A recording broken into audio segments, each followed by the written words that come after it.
नमस्कार दोस्तों। नॉर्मली आप लोगों ने सुना होगा कि कोई इंसान मर्डर करके या कोई जुर्म करके जेल जाता है, लेकिन आज की इस कहानी से आपको पता चलेगा कि कैसे कोई इंसान मर्डर करने के लिए जेल गया। जी हाँ दोस्तों, नॉर्मली आप लोगों ने देखा होगा कि कोई इंसान कोई जुर्म करने के लिए या कोई मर्डर करने के लिए बहुत बड़ी प्लानिंग करता है, अलग अलग तरीके से साजिश रचता है। लेकिन आज की कहानी आपको सोचने पे मजबूर कर देगी कि कैसे कोई इंसान किसी बात का बदला लेने के लिए खुद पहले जेल में जाता है, वहां फुल प्लानिंग करता है और उसके बाद अपने बदले को पूरा करता है। तो दोस्तों, आज की इस वीडियो में मैं इसी बारे में बात करने वाला हूं कि कैसे वो इंसान जेल गया अपने बदले को पूरा करने के लिए। साथ ही साथ मैं ये भी बताऊंगा और किस रीजन की वजह से उसने इतनी बड़ी प्लानिंग करी। इसके अलावा हम इस बारे में भी बात करेंगे कि आखिर जेल की जिंदगी कैसी होती है और कैदी लोग किस तरीके से जेल में रहते हैं। तो दोस्तों, वीडियो में आगे बढ़ने से पहले मैं चाहूंगा आप मेरे इस चैनल को सब्सक्राइब कर दो ताकि मैं थोड़ा मोटिवेट हो सकूं आप लोगों के लिए और भी अच्छी अच्छी और बेहतरीन वीडियो बनाने के लिए। तो दोस्तों, वीडियो में आगे बढ़ते हैं।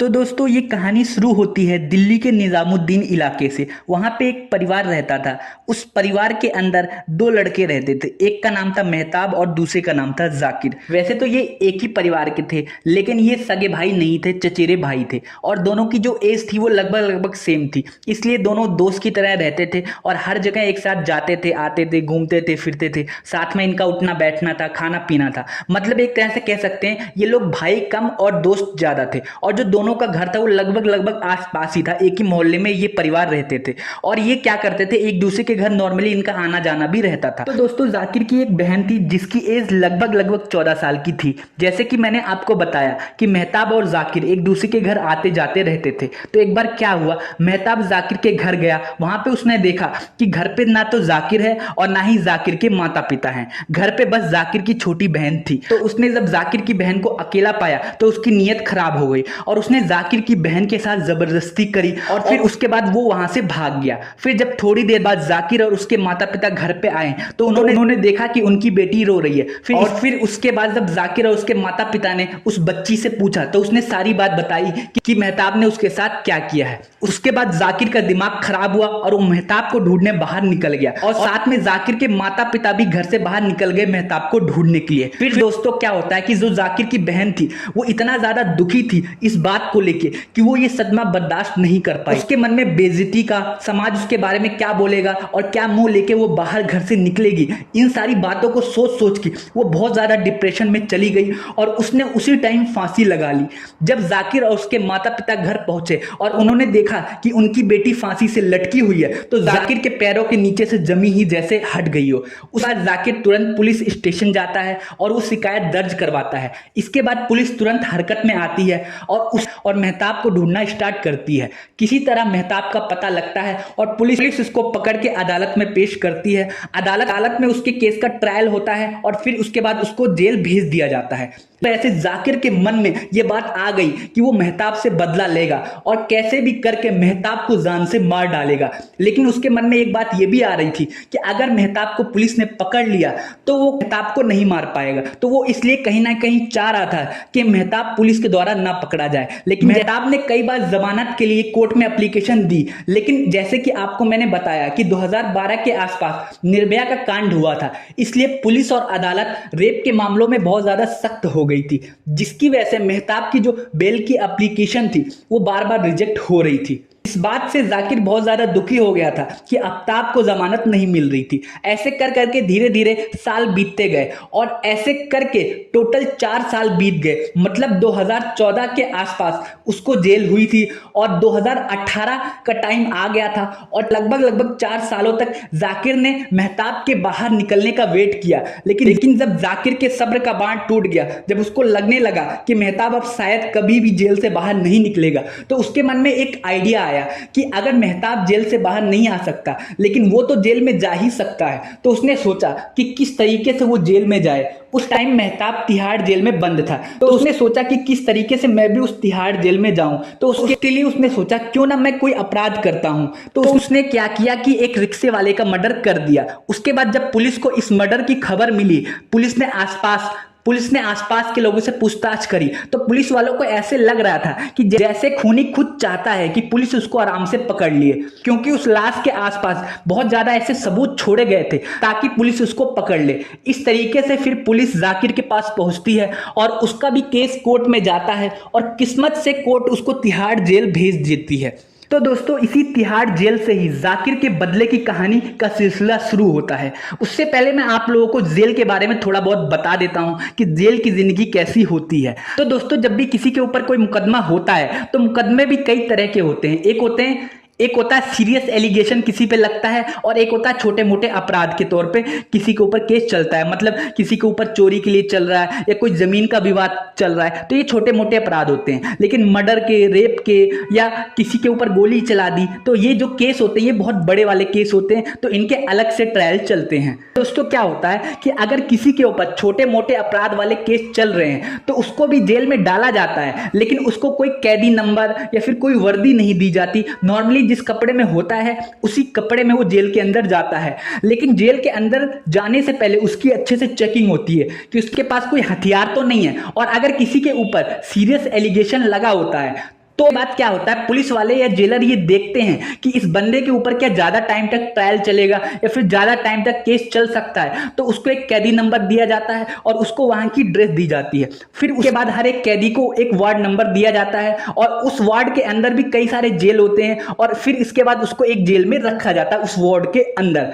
तो दोस्तों जो तिहाड़ जेल है वो बहुत बड़ा जेल है, एशिया का सबसे बड़ा जेल और हाईटेक जेल तिहाड़ जेल है। तिहाड़ जेल के अंदर भी कई सारे जेल हैं और फिर जेल के अंदर भी कई सारे वार्ड हैं। तो दोस्तों आफ्ताब था वो जेल नंबर 8 में बंद था और किस्मत से ही जाकिर को भी जेल नंबर 8 में ही बंद किया जाता है। लेकिन मैंने आपको बताया कि हर जेल के अंदर भी बहुत सारे वार्ड होते हैं, तो जो आफ्ताब का वार्ड था वो अलग था और जो जाकिर का वार्ड था वो अलग था। लेकिन जाकिर को पता था कि आफ्ताब यहीं आसपास रहता है, तो उसने क्या किया, जाकिर ने धीरे धीरे करके प्लानिंग बनानी शुरू करी और उसने क्या किया, जो जेल के अंदर कैदी रहते हैं उनसे दोस्ती करनी शुरू कर दी और उनसे बातचीत करने लग गया कि किस तरीके से अपने प्लान को अंजाम देना है। तो उसने एक चीज महसूस करी कि जेल के अंदर हथियार तो ला नहीं सकते, लेकिन यहाँ पे हथियार तो बना ही सकते हैं। जैसे कि जेलों में क्या होता है कि हर किसी को एक बर्तन दिया जाता है खाना खाने के लिए। जेल में सुबह 3 टाइम खाना मिलता है। एक तो सबसे पहले सुबह सुबह 6 बजे नाश्ता मिलता है, उसके बाद 12 बजे या 1 बजे के आसपास खाना मिलता है और फिर उसके बाद शाम को 6-7 बजे के आसपास भी खाना मिलता है, मतलब 3 टाइम खाना मिलता है। तो उस खाने को खाने के लिए बर्तन दिए जाते हैं। नॉर्मली उन बर्तनों की गिनती भी होती रहती है और चम्मच भी दिए जाते हैं, मतलब हर बर्तन की गिनती भी होती रहती है। लेकिन जो जाकिर था उसने क्या किया, किसी भी तरीके से उन बर्तनों को गायब करना शुरू कर दिया और फिर उसके बाद उन बर्तनों को घिस घिस करके एक हथियार बना लिया, जैसे कि आप लोगों ने फिल्मों में देखा होगा। तो दोस्तों इसके अलावा मैंने आपको बताया कि आफ्ताब और जाकिर दोनों के वार्ड अलग अलग थे। तो जाकिर ने सोचा कि किस तरीके से आफ्ताब के वार्ड में जाया जाए। तो दोस्तों उसने क्या किया कि जो जाकिर था वो आसपास के कैदियों से लड़ने लग गया बहुत ज्यादा, मतलब बेमतलब में ही पंगे लेता था और उनसे लड़ाई करता था और खुद जानबूझ के पिटता था। ऐसे कर करके कई बार उसने लोगों से लड़ाई करी और खुद पिट जाता था और फिर इसके बाद जेल में ही उसका इलाज होता था। फिर जाकिर ने क्या किया, उस जेल के जेलर को एक पत्र लिखा और उसमें उसने बताया कि मेरे वार्ड के जो कैदी हैं वो मुझे मारते हैं, पीटते हैं, भविष्य में ऐसा हो सकता है कि ये लोग मुझे जान से मार डाले, इसलिए कृपया करके मेरे वार्ड को चेंज किया जाए। तो जेलर ने इस बात का संज्ञान लिया और उसने इस बात की जांच करवाई कि क्या सच में इसकी लड़ाइयां जेल में होती हैं। तो जेलर को पता चल गया कि हाँ इसकी लड़ाइयां जेल में होती हैं। फिर जेलर ने क्या किया कि उसका वार्ड चेंज कर दिया और किस्मत से उसको उसी वार्ड में भेज दिया गया जिस वार्ड में आफ्ताब रहता था। फिर उसने जाकिर ने आफ्ताब पे नजर रखना शुरू किया। नॉर्मली जेलों में क्या होता है कि हर एक कैदी को 6 बजे उठा दिया जाता है, उसके बाद उनको प्रेयर करने के लिए ग्राउंड में बुलाया जाता है। वहां पे सारे लोग प्रेयर करते हैं, योगा करते हैं, फिर उसके बाद अपने बैरक में वापस चले जाते हैं। तो जो जाकिर था वो इन सारी चीजों पर नजर रखता था कि आफ्ताब कब अपने रूम से बाहर निकलता है, कब वो प्रेयर के लिए जाता है, किस टाइम जो गार्ड होते हैं मतलब पुलिस वाले होते हैं वो कम होते हैं, किस टाइम गार्ड लोग थोड़ा सो रहे होते हैं या थोड़ा सुस्ती के मूड में होते हैं, सारी चीजों को उसने नोट किया।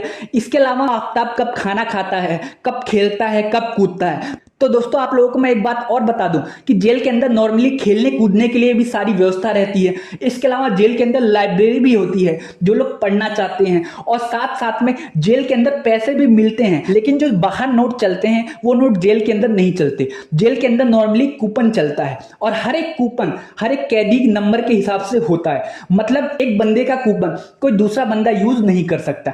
इसके बाद क्या होता है कि कैदी को लिमिटेड खाना मिलता है, 4 रोटी दाल चावल यही सब। अगर कैदी को ज्यादा